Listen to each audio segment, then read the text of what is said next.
Most of the people creating GMOs only care about the fame and the money it will bring them, not about the consequences. My third argument is that the novel Frankenstein warns that science creates isolation.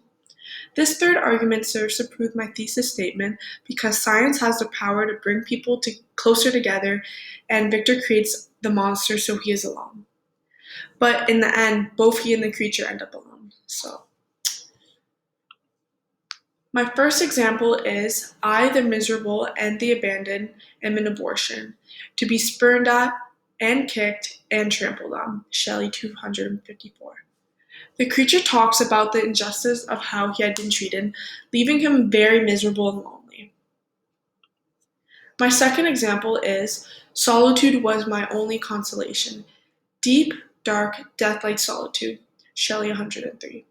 In chapter 9, Victor is miserable and alone after the devastation the monster has caused, when he intended the monster to alleviate his loneliness. My modern-day example is about technology and how it makes us feel isolated.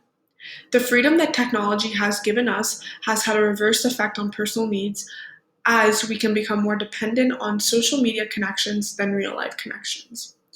It can distract people with endless activities that occupy our mental bandwidth.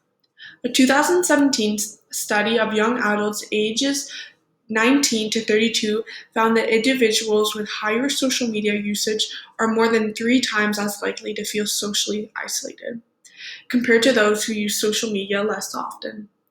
This shows that technology definitely has an impact on how we feel and can possibly reduce real-life connections, which is definitely an issue.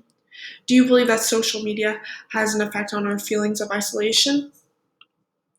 In conclusion, Mary Shelley's novel Frankenstein, published in 1818, absolutely serves as a strong warning for the dangers of science.